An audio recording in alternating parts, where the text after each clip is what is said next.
Hello friends, very good evening. Welcome to the Hindu editorial analysis. ఎడిటోరియల్కి వెళ్ళే ముందు this blog buster offer గురించి మీరు తెలుసుకోవాలి. ఇక్కడ కనిపిస్తున్న ఏ 2 కోర్సెస్ అయినా వీటిల్లో you can select any 2, you get them at 15K. మామూలుగా ఒక్కొక్కటి ఇండివిజువల్గా తీసుకుంటే 10,000 కలిపి తీసుకుంటే మీకు 15,000కి వస్తుందంటే 5,000 రూపీస్ డిస్కౌంట్ అనేది లభిస్తుంది. This combo include CSAT also. CSAT కూడా మీరు దీంట్లో ఇంక్లూడ్ చేయొచ్చు కాంబో చేసేటప్పుడు.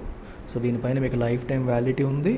22 జూలై వరకు మాత్రమే ఆఫర్ వ్యాలిడ్. డౌట్స్ ఏమైనా ఉంటే ఈ నెంబర్కి కాంటాక్ట్ చేయండి. So UPSC regular programme join అవ్వాలంటే మీరు జాయిన్ అవ్వచ్చు. 60,000 రూపీస్ ఫీజు, 5,000 పర్ మంత్ మీరు పే చేసి 12 ఇన్స్టాల్మెంట్స్లో మొత్తం పేమెంట్ చేసుకోవచ్చు. Course comes with lifetime validity and ఈ ఆఫర్ మీకు 31 జూలై వరకు మాత్రమే. ఆఫ్లైన్ క్లాసెస్ హైదరాబాద్, వైజాగ్ 2 చోట్ల అవైలబుల్గా ఉన్నాయి. డౌట్స్ ఏమైనా ఉంటే ఈ నెంబర్కి కాల్ చేయండి. సో ఇవాళ ఆర్టికల్ సెలెక్టివ్ ప్రాసిక్యూట్ చేయడం అంటే వాళ్ళపైన లీగల్ ప్రొసీడింగ్స్ అనేవి ఇనిషియేట్ చేయడం అనమాట. సో సెలెక్టివ్ అంటే కొంతమంది పైన, అందరిపైన కాకుండా తప్పు చేసిన వాళ్ళు ఎంతోమంది ఉండొచ్చు, కొంతమంది పైన మాత్రమే మీరు లీగల్ ప్రాసెస్ కానీ ఇన్వెస్టిగేటివ్ ఏజెన్సీస్ని పంపించడం కానీ చేస్తే దాన్ని సెలెక్టివ్ ప్రాసిక్యూషన్ అని అంటాం. Probe agencies should not allow politics to colour their investigation. Probe agency అంటే అర్థమేంటి? ఎన్ఫోర్స్మెంట్ డైరెక్టరేట్, సిబిఐ లాంటివి. ప్రోబ్ అంటే ఇన్వెస్టిగేషన్ చేసే agencies should not allow politics to colour their investigation. వాళ్ళు ఇన్వెస్టిగేషన్ చేసేటప్పుడు పాలిటిక్స్ దాన్ని ఇన్ఫ్లుయెన్స్ చేయడం, కలర్ చేయడం అంటే అర్థమేంటి? ఇన్ఫ్లుయెన్స్ చేసే అవకాశాన్ని ఇవ్వకూడదు.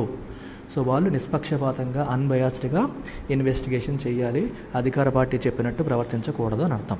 Politics and law may be inseparable. పాలిటిక్స్ని లాని మనం సెపరేట్ చేయలేకపోవచ్చు, 2 కలిపే ఉంటాయి.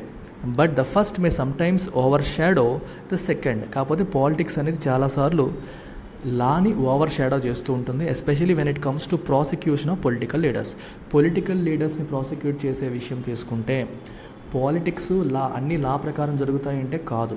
పాలిటిక్స్ అనేవి ఇన్వాల్వ్ అయిపోతాయి. అపోజిషన్ లీడర్కి డీల్ చేసినప్పుడు ఒకలా అవుతుంది, అధికారంలో ఉన్నవాడిని డీల్ చేసేటప్పుడు ఇంకోలా అవుతుంది. అన్నీ ఒకే రకంగా యాజ్ పర్ లా జరగవు.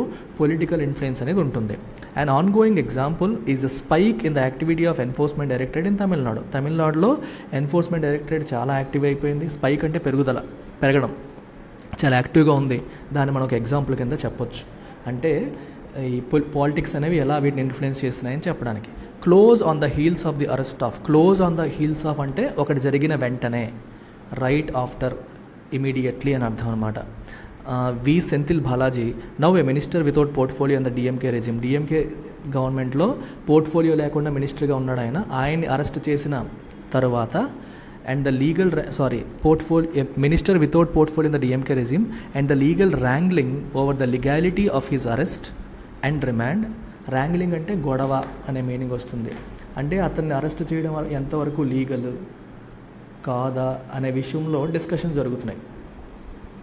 అనేది ప్రజెంట్ జరుగుతుంది. ర్యాంగిల్ అంటే అర్థం ఏంటంటే ఒక కాంప్లికేటెడ్ ఆర్గ్యుమెంట్లో ఇన్వాల్వ్ అవ్వడం, ఎంగేజ్ అవ్వడం. ఆయన అరెస్ట్ లీగలా కాదా, రిమాండ్ చేయడం లీగలా కాదా అనే డిస్కషన్స్, ఆర్గ్యుమెంట్ అనేది జరుగుతుంది, డిస్ప్యూట్ అనేది జరుగుతుంది. ఇది జరుగుతున్న ఈ క్రమంలో ఇది జరిగిన తర్వాత another high profile minister K Ponmudi is under the EDs investigation. ఇతను ఇలా అయ్యిందో లేదో ఇంకోవైపు ఇంకొక మినిస్టర్ కూడా ఈడీ ఇన్వెస్టిగేషన్లోకి పడ్డారు.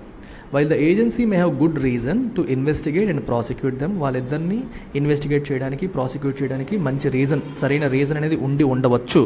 అయితే it does appear that they have been chosen for such action from among many political functionaries in the state who have pending probes against them. So మన తమిళనాడు రాష్ట్రంలో పెండింగ్ ప్రోబ్స్ ఉన్న పొలిటికల్ ఫంక్షనరీస్ చాలామంది ఉన్నారు. చాలామంది వాళ్ళపైన విచారణ పెండింగ్ ఉన్న వాళ్ళు ఉన్నారు. వాళ్ళలో వీళ్ళిద్దరిని దే హ్యావ్ బీన్ చోజన్, వీళ్ళిద్దరిని చూస్ చేసుకొని ప్రాసిక్యూట్ చేస్తున్నారని మనం చెప్పొచ్చు. చోజన్ అంటే అర్థం ఏంటి? సెలెక్టివ్గా వీళ్ళిద్దరిని పిక్ చేసుకున్నారు. కేసులు ఉన్నవాళ్ళు, తప్పులు చేస్తున్న వాళ్ళు చాలామంది ఉన్నారు. అయితే వీళ్ళిద్దరినే చూస్ చేసుకోవడానికి కారణం ప్రాబబ్లీ వాళ్ళిద్దరు ఇప్పుడు డిఎంకే గవర్నమెంట్లో ఉండడం, డిఎంకే బీజేపీకి ఎగెనిస్ట్గా ఉండడం, ఇలాంటి రీజన్స్ కూడా అవ్వచ్చు. అందుకే సెలెక్టివ్ ప్రాసిక్యూషన్ అంటున్నాం. ఏడీఎంకేలో ఉన్న వాళ్ళు తప్పు చేసిన వాళ్ళు ఉన్నారు, బీజేపీలో ఉన్న వాళ్ళు తప్పు చేసిన వాళ్ళు ఉండొచ్చు. కానీ ఇప్పుడు డిఎంకే గవర్నమెంట్లో ఉన్న వాళ్ళనే చూస్ చేసుకోవడానికి కారణం ఏంటంటే ప్రాబబ్లీ వాళ్ళు డిఎంకే బీజేపీకి వ్యతిరేకంగా ఉంది అనే సెన్స్ ఈ ఆర్టికల్ ఇండికేట్ చేస్తుంది. Both Mr. Senthil Balaji, who has now been shifted from a private hospital to a prison in Chennai, and Mr. Ponmudi, the Minister for Higher Education, face serious charges. ఇద్దరు కూడా తీవ్ర ఆరోపణలు ఎదుర్కొంటున్నారు. అది కూడా ఒక reason అయి ఉండొచ్చు. నేను ఇందాక చెప్పినట్టు కాకుండా వీళ్ళిద్దరిపైన ఉన్న ఆరోపణలు తీవ్రమైనవి. Mister Senthil Balaji was embroiled in a cash for job scam during his stint as transport minister in an earlier AIADMK regime. ADMK మనకి ప్రభుత్వం ఉన్నప్పుడు ట్రాన్స్పోర్ట్ మినిస్టర్గా ఉన్నప్పుడు క్యాష్ ఫర్ జాబ్ స్కామ్లో ఆయన ఇన్వాల్వ్ అయ్యాడు. అంటే నీకు జాబ్ ఇప్పిస్తా అని చెప్పేసి డబ్బులు డిమాండ్ చేసి నిరుద్యోగుల దగ్గర కొట్టేశారు. ఆ స్కామ్లో ఈయన ఉన్నాడు. And had try to wriggle out of it. దాని నుంచి బయటపడడానికి తర్వాత ప్రయత్నం చేశాడు. After money allegedly collected from job aspirant candidates by intermediaries was return to them. ఆ డబ్బుల్ని తిరిగి వాళ్ళకి ఇచ్చేయడం ద్వారా, ఈ ఇంటర్మీడియట్స్ ద్వారా వాళ్ళ దగ్గర ఏదైతే డబ్బులు కలెక్ట్ చేశారో దాన్ని తిరిగి ఇచ్చేయడం ద్వారా ఈ ప్రాబ్లం నుంచి బయటపడే ప్రయత్నం ఆయన చేశారు. హవెవర్ అయితే court orders have kept the investigation alive. Court మాత్రం ఆర్డర్ పాస్ చేసింది. సో ఇన్వెస్టిగేషన్ అనేది యాక్టివ్గానే ఉంది. In the case of mister Ponmudi, he is accused of allowing red sand quarrying in excess of permissible limits as a minister for mines and mineral reserves between 2007 and 2011. 2007కి 2011 మధ్యలో ఆయన మినిస్టర్గా ఉన్నారు. Mines and mineral రిసోర్సెస్కి మినిస్టర్గా ఉన్నప్పుడు permissible లిమిట్స్కి మించి red sand quarrying చేయడానికి ఆయన అలో చేసేసాడు. అది ఆయన పైన ఉన్న ఆరోపణ. And granting quarrying licences to his son, friends and relatives. తన సన్కి, ఫ్రెండ్స్కి, రిలేటివ్స్కి క్వారీయింగ్ లైసెన్సెస్ కూడా గ్రాంట్ చేశారు. ఇది ఈయన పైన ఉన్న ప్రధానమైన ఆరోపణలు. సో వీళ్ళిద్దరు కేసులు ఇవి. The ED entered the picture to pro possible money laundering in handling the proceeds of the crime.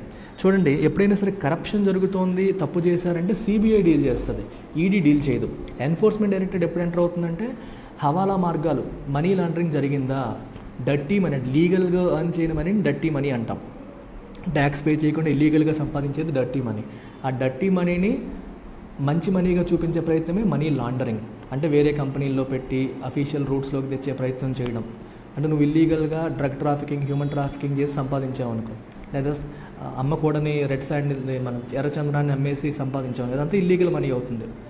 దాన్ని లీగల్ మనీగా చూపించే ప్రయత్నమే money laundering. So money laundering చేసి ఉంటారు అన్న అనుమానంతో ఈడీ సీన్లోకి ఎంటర్ అయింది.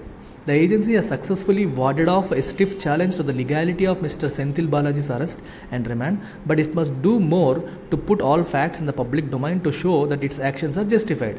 So సెంథిల్ బాలాజీని అరెస్ట్ చేయడం కరెక్టా కాదా అనే విషయంలో క్వశ్చన్స్ వచ్చాయి.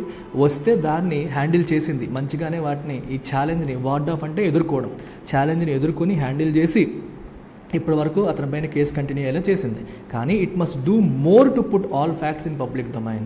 కాకపోతే అన్ని ఫ్యాక్ట్స్ని పబ్లిక్ డొమైన్లో పెట్టాలంటే ఇంకా చాలా పనులు చేయాలి. To show that its actions are justified. ED చేస్తున్న పని కక్ష సాధింపు చర్య కాదు, నిజంగానే అతను తప్పు చేశాడు కాబట్టి మేము ఆయన వెంట పడ్డాము అని నిరూపించడానికి ఎన్ఫోర్స్మెంట్ డైరెక్టరేట్ ఇంకా ఎక్కువ శ్రమ పడాల్సి ఉంది, ఎక్కువ సాక్ష్యాలు, ఎవిడెన్సెస్ని గ్యాదర్ చేయాల్సి ఉంది.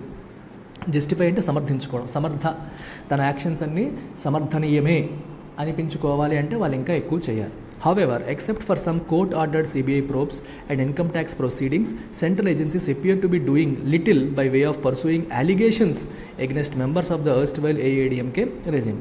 సో కోర్టు ఆర్డర్ చేసిన CBI probes, income tax proceedings తప్పితే సెంట్రల్ ఏజెన్సీస్ అంతకంటే ఏం చేయట్లేదు. appear to be doing little అంటే డూయింగ్ నథింగ్ అని. whenever you see the word little, few, that means nothing అని. ఏ లిటిల్ అంటే కొంచెం అని, ఏ ఫ్యూ అంటే కొన్ని అని. ఏ అనే పదం లేకుండా ఓన్లీ లిటిల్ అని రాశారంటే నథింగ్ అని, ఆల్మోస్ట్ నథింగ్ అనే మీనింగ్ వస్తుంది. ఎర్స్ట్ వైల్ అంటే ఇంతకు ముందు ఉన్న.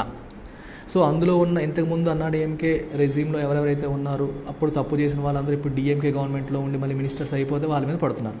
The issue of granting sanction to the CBI to prosecute former AIADMK ministers is under legal consideration, according to Tamil Nadu governor, even while the Home Ministry has accorded sanction in respect of 2 former IPS officers in the same case. So విషయం ఏంటంటే the issue of giving sanction to the CBI అంటే మినిస్టర్స్ని prosecute చేయడానికి, farmer మినిస్టర్స్ని prosecute చేయడానికి సిబిఐకి అనుమతి ఇవ్వడం అనేది under legal consideration. అంటే తమిళనాడు గవర్నర్ లీగల్ ఒపీనియన్ తీసుకుంటున్నారు. Even while the union home ministry has accorded sanction in respect of 2 former IPS officers. ఇదే కేసులో 2 ఫార్మర్ ఐపీఎస్ ఆఫీసర్స్ని ప్రాసిక్యూట్ చేయడానికి హోమ్ మినిస్ట్రీ అప్రూవల్ ఇచ్చేసింది.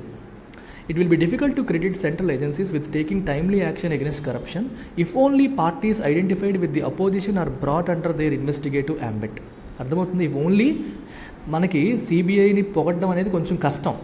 సిబిఐని పొగడ్డం అనేది అంటే వాళ్ళకి క్రెడిట్ ఇవ్వడం అనేది సిబిఐ లేదా ఎన్ఫోర్స్మెంట్ డైరెక్టరేట్ క్రెడిట్ ఇవ్వడం అనేది కష్టం. ఎందుకంటే అపోజిషన్ పార్టీస్లో ఉన్న వాళ్ళని మాత్రమే ఐడెంటిఫై చేసి ఇన్వెస్టిగేటివ్ యాంబిట్లోకి తీసుకొస్తుంటే, అధికారంలో ఉన్న వాళ్ళని కూడా తీసుకొచ్చారనుకోండి అప్పుడు నమ్మకం కలుగుతుంది. అపోజిషన్లో ఉన్న వాళ్ళని మాత్రమే తీసుకొస్తున్నారు అనుకోండి, ఎన్ఫోర్స్మెంట్ డైరెక్టరేట్ని సిబిఐని నమ్మడం అనేది కష్టం అంటున్నారు. So venality among political leaders is a fact in respect of some and a perception suffered by all those in public life. Venality అంటే అర్థం ఏంటంటే they are motivated by money అని, అంటే కరప్షన్ చేస్తారు, బ్రైబరీకి రెడీగా లొంగిపోతారు. పొలిటికల్ లీడర్స్ అందరూ, రాజకీయ నాయకులందరూ అవినీతి పరులు. రాజకీయ నాయకుల్లో ఈ క్వాలిటీ ఉండడం అనేది is a fact in respect of some. కొంతమందిలో అది ఫ్యాక్ట్, నిజంగానే వాళ్ళు అవినీతి పరులు, మనీకి లొంగిపోయే వాళ్ళు. And a perception suffered by all those in public life. ఇంకొంతమంది నిజాయితీ పరులు ఉంటారు, కానీ being a political leader he also suffers that wrong perception. రాజకీయ నాయకులందరూ దరిద్రులే, రాజకీయ నాయకులందరూ అవినీతి పరులే అనే ఫీలింగ్ ప్రజల్లో పాతుకుపోయింది. కొంతమంది నిజంగానే అలా ఉన్నారు, కొంతమంది అలా కాకపోయినా సరే దాన్ని ఆ పర్సెప్షన్ క్యారీ చేయాల్సిన పరిస్థితి ఉంది. Therefore agencies statutorily empowered to investigate and prosecute them must demonstrate their fairness and impartiality. So కాబట్టి agencies statutorily empowered to investigate and prosecute them, వాటిని ఇన్వెస్టిగేట్ చేసి ప్రాసిక్యూట్ చేయాల్సిన రెస్పాన్సిబిలిటీ ఉన్న ఈ ఏజెన్సీస్ ఏవైతే ఉన్నాయో, స్టాట్యూటరీ అంటే చట్ట ప్రకారం, చట్టం ఇచ్చిన అధికారాలతో వాళ్ళు ఏం చేయాలి, they must demonstrate their fairness. అంటే ప్రతి ఒక్కడూ తప్పు చేసే వాళ్ళే ఉంటారు, ఎక్కువ మంది తప్పు చేసే వాళ్ళు ఉంటారు, కొంతమంది తప్పు చేయని వాళ్ళు కూడా రాజకీయాల్లో ఉండడం వల్ల తప్పు చేశారన్న మాట పడుతూ ఉంటారు. కాబట్టి ఎవరిని మనం అరెస్ట్ చేస్తున్నాము, ఎవరిపైన ప్రొసీడింగ్ చేస్తున్నాము అనే విషయంలో ఈ ఏజెన్సీస్ చాలా స్ట్రిక్ట్గా ఉండాలి. రాజకీయ నాయకుడు అనగానే తప్పు చేసే ఉంటాడులే అని కామన్ మ్యాన్ అనుకుంటాడు, కానీ అందులో కూడా నిజాయితీ పరులు ఉండొచ్చు. మనం కక్షతో ఈ నిజాయితీ పరుని పట్టుకొని వాడిపైన కక్షాధిప చర్యలు చేయకూడదు. అందుకే వీళ్ళు ఏం చేయాలి, they was demonstrate fairness and impartiality. ఇంపార్షియల్గా, నిష్పక్షపాతంగా, ఫెయిర్గా ఇన్వెస్టిగేషన్ అనేది జరగాలి. If there searches, raids, arrest are to command credibility among the people, వాళ్ళు చేస్తున్న సర్చ్లు కానీ, అరెస్టులు కానీ, రైడ్లు కానీ అది ప్రజల్లో విశ్వసనీయత, దాన్ని ప్రజలు నమ్మాలి అంటే, ఇవి నిజమే అని ప్రజలు నమ్మాలి అంటే వాళ్ళు ఇంపార్షియల్గా, ఫెయిర్గా ఇన్వెస్టిగేషన్ చేయాలి. అప్పుడే ప్రజలకి ఈ ఇన్వెస్టిగేటివ్ ఏజెన్సీస్ పైన ట్రస్ట్ అనేది కలుగుతుంది, నమ్మకం అనేది కలుగుతుంది. ఇది ఫైనల్గా ఇక్కడ తెలుస్తున్న విషయం. దట్స్ ఇట్ అమ్మా, టేక్ కేర్.